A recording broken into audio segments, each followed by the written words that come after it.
Dual pricing, love it or hate it, it's a reality here in Thailand, and I'm going to show you in this clip how to avoid it. So picture this, you're all excited, you're with your family or your loved one, and you're getting ready to go out to a nice dinner or to a show, or you're going to go on a holiday, you're going to go on a day trip, you're going to see the sights and have a really great time, and as soon as you get there, there's a crew there separating. Now, this is usually based on sight, so they're just going to look to see whether you're foreign or not, and they'll separate you into different queues, and you'll usually pay different prices. Possibly your significant other gets upset because you're getting upset at the locals who are trying to charge you differently, despite you living in Thailand even and paying taxes here. Everybody's getting upset. You're getting upset because you're being charged more.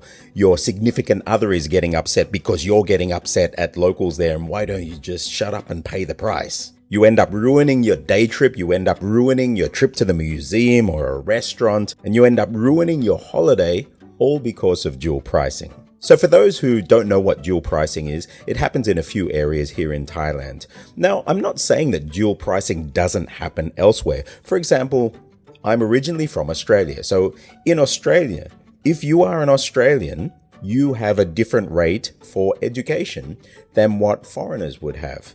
And so if you're an overseas student, you'll be paying a very, very different rate for education in Australia. Or if you're a resident of some cities and maybe you're going to see some shows, or I don't know, this I know was a thing when I was younger, that you might have a residence price versus a non-residence price when you're going to certain things. And so these dual pricings are almost like a tourist tax. However, these very often are very arbitrary and they happen in some really weird places. So the different types of dual pricing you're going to get, first of all, everyone's probably thinking national parks. So basically any national parks in Thailand, you're generally going to get a price for foreigners versus a price for Thais. While they say that maybe if you have a work permit in Thailand or blah, blah, blah for residents, then you'll get the local price.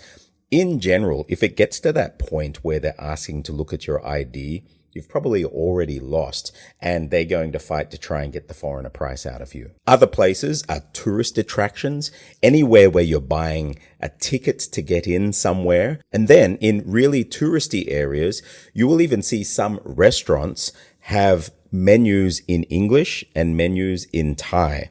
And if they give the foreigner a different menu, you can pretty much suspect that it's probably a foreigner menu and it's probably got pictures of the different foods there, probably a different even selection of food, and you will have different prices there. So whether you agree, disagree, I'll tell you how in almost 30 years here in Thailand, I avoid dual pricing. Number one, just don't go. Avoid any place that actually implements dual pricing. And it might seem pretty drastic, but actually I was thinking back as I was planning for this, and over the almost 30 years that I've been here, I know that I have consciously decided not to go to certain places if I know that they're going to be implementing dual prices. When you're looking for a restaurant, if you're walking around Bangkok, you will avoid tourist area restaurants and you go to places that are just normal restaurants that you know they're not going to try and skin you. On this point, I think it's worth mentioning, it's actually a normal thing that would probably be totally out of bounds in the West at the moment to judge who somebody is just on how they look. But it happens here. So if you walk into a place, and this isn't dual pricing, by the way, I just need to say that to cover myself. There is a certain very famous department store group here in Thailand. And if you go to the food court there, the people downstairs, as you walk in, have been told to have a look out to see whether somebody is Thai, somebody is Farang. Now, what is Farang? It's Caucasian. So if they're, say, a Caucasian tourist, if they're a non-Caucasian tourist, and then if they're a non-Thai Asian tourist. Now, don't quote me on all of those. It's not gospel. Maybe there are different categories, but the general categories are like that. I actually asked the employees how they do it, and they will give you different cards. So these cards, you basically go in, you order your food, you give them the card, they put a charge on it, and you pay for the card when you're checking out. But these cards are actually color coded based on how you look when you walk in. Now, you're not getting different prices in this. Maybe it's a marketing thing, so they know what nationalities are eating what. But I notice even different behavior when you're ordering your food. If I have, say, the foreigner card, it's yellow, they will immediately approach you like a foreigner. You get this foreigner treatment. Maybe they'll offer the non-spicy food, but there's definitely treatment, and they're looking out for the colors of these cards. If you go in, you've just got the orange one, you're a Thai, bang, no problems, you order, and it's never an issue. And so here, while it's not dual pricing, just this act of visually separating where somebody's coming from and giving them something to identify, almost like a badge to say where they're from, that actually has a real world effect on their experience in that place. Number two, the way that you speak the language is going to have a much greater effect on whether or not you're going to ultimately pay the tourist price or the foreigner price compared to any legal document that you show. Now, I can honestly say in almost 30 years here in Thailand that I can't remember a time where I have paid the foreigner price. Usually what happens when I go up there, I'll go up there to the window or whatever if I have to do this. And I've had to take clients and I've had to take my family places, or we've gone out with friends who are all organizing some national park trip. And as soon as we get there, I'll make sure that I'm the one approaching the window. And even before they can open their mouth, I'll just say something like, Dek song, Puyai song. That means 2 kids, 2 adults, in a way that the Thais would say. Just saying it in a natural way. And this is the thing. The whole thing is they want Thais to pay the local price and non-Thais to pay the foreigner price. And so I've found if you speak Thai normally, that makes them feel Thai, I don't get charged the foreigner price. Whether that's right or wrong, I don't know. But that's just what happens here. And maybe they're not even looking up, and so they just go, okay, and they give it to you and you pay. I've never actually had an issue or a confrontation when I've approached the window, I've opened my mouth first, and you pay the price and you go in and you get your Thai tickets. What I have seen happen though, is that there are foreigners there and maybe they are residents here. Maybe they've got work permits. Maybe they even actually have residency, but they don't have prosody in the Thai language. And so when they approach the window, they speak this very Farang kind of Thai. Pom ben kon Thai, pom yu ti ni. The person interacting with them saying, yeah, right, foreigner price. And then it escalates. It just gets worse and worse. It's almost like a madman trying to convince the people at the asylum that he's not crazy. Now, there are probably some people out there saying, for God's sake, just pay the foreigner price. Yeah, but in the end, if you're actually living in a place and you're paying the taxes, and for many of these places, they'll say that residents don't have to pay the foreigner price, but in the end, it's just like that food hall. It's a gut feeling, and no matter what you say, that's what you are. And so that's what governs whether you pay or not the actual written law. And so like I mentioned in the beginning, when it comes down to people actually saying, look, this is my work permit, or this is my license. I've seen Thais at the window say, you want to do this? Okay, show me your Thai ID card, like your real Thai ID card, not a license, not a work permit.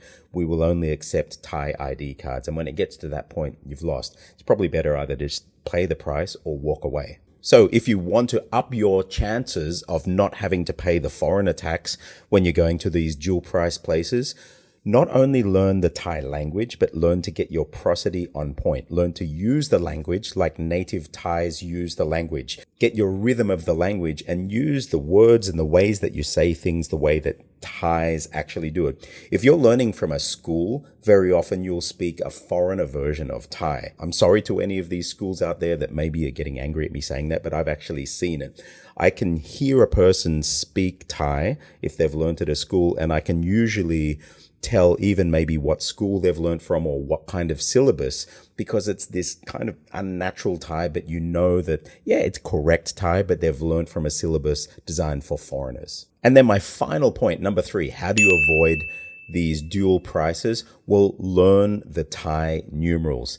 I've put this calculator together. It's totally free. Just come into crackinglanguage.com. But if you want to learn the Thai numbers, you come down here and you click on abacus, and I'll just cancel those out. So when you come in, you'll see these numbers up the top. And so you've got 1, 2, 3, and these are Thai numerals. So if I start to count 1, 2, 3, 4.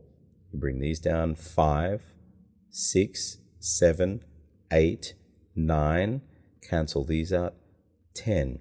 If you're used to using the Chinese version, I've got you covered. You've got the Chinese version here. It's actually identical. The only difference is that you've got 5 beads and 2 beads here, but basically 10, 11, 12, 13, 14. Now, when 15, it means they're all full. So in the Chinese one, you just cancel these down and bring one down. So 15, 16, 17, 18, 19, and then again, these ones are all up, so they cancel down. Now these ones are all down, so they cancel out, and that becomes 20.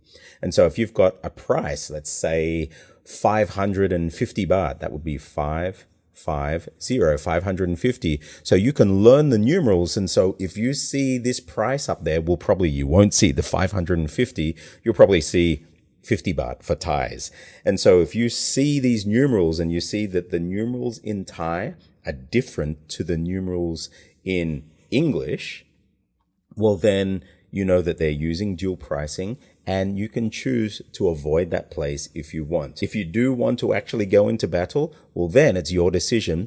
Do I approach the window, and is my Thai going to cut it to be able to get them to charge me the local price, or will I end up paying the foreigner price? But honestly, even if you don't speak the language, knowing Thai numerals is a really, really good investment. That's why I've put it here.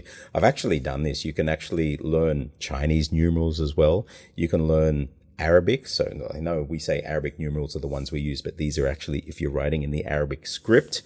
I have Burmese here. I have Khmer here, so if you're going across to Cambodia, you can also use this. I have Devanagari here, so if you're going to India and they're writing in the Devanagari script, you can use that. And I even have Roman numerals for you. So there you go, 50, 52, bang. So I put Roman numerals in there just because I thought it'd be fun. You don't see them very often anymore. But if you're learning Thai numerals, come in here and just open the abacus up. It's totally free again. And just practice counting from 1 to 10. Recognize what the numerals look like. And then when you're going out into the field and you're looking at menus or you're looking at price boards when you're trying to get into places, if you see the Thai number is different there from the foreigner number, well, it's dual pricing and you can make an informed decision. I was really pleased recently. I took my daughter to the Science Museum just down here in Ekamai, and they actually had dual language pricing boards. But to my surprise and my delight, the prices for the foreigners and for the locals were identical. They didn't have any foreigner tax on that. So I thought it was a really good thing, and it's a sign maybe things are changing here in Thailand. So there you go. I built this tool for you. So not only can you learn to use your mind in an abacus and see numbers in a new way, but you can learn the Thai numerals as well. Come in and have a play with these tools. I've got my consonant compass, so you can learn all of the consonants there. So even if you're not serious about learning Thai, coming to Thailand, it might be fun to learn some of the writing. You've got the vowel compass here, so you can learn the vowels as well. You can actually click on any of these and it will say the sound. I've got my tone assistant here. So I'm going to write the word cow for rice, and you'll see, bang, it even gives you the tone of the word in Thai. And I've done it so if you're going outside of Bangkok, you want to go to Isan, bang, it will give you the tone. So cow in Bangkok is pronounced cow in Isan. So you can use this tool to do a whole ton of stuff while you're in not only Thailand, but all over Southeast Asia and any place that speaks one of these tonal languages. All these tools totally free. I just wanted to put a set of tools out there that really, really helped people learn tonal languages like Thai, Chinese, Vietnamese. But back to dual pricing. What do you think? Let me know in the comments below your experiences with dual pricing. Do you agree, disagree? Do you just think, just suck it up and pay it? If you haven't got one yet, grab Cracking Thai Fundamentals, a Thai operating system for the mind. Jump into the Discord server. I'm Stuart J. Raj. I'll see you on the other side.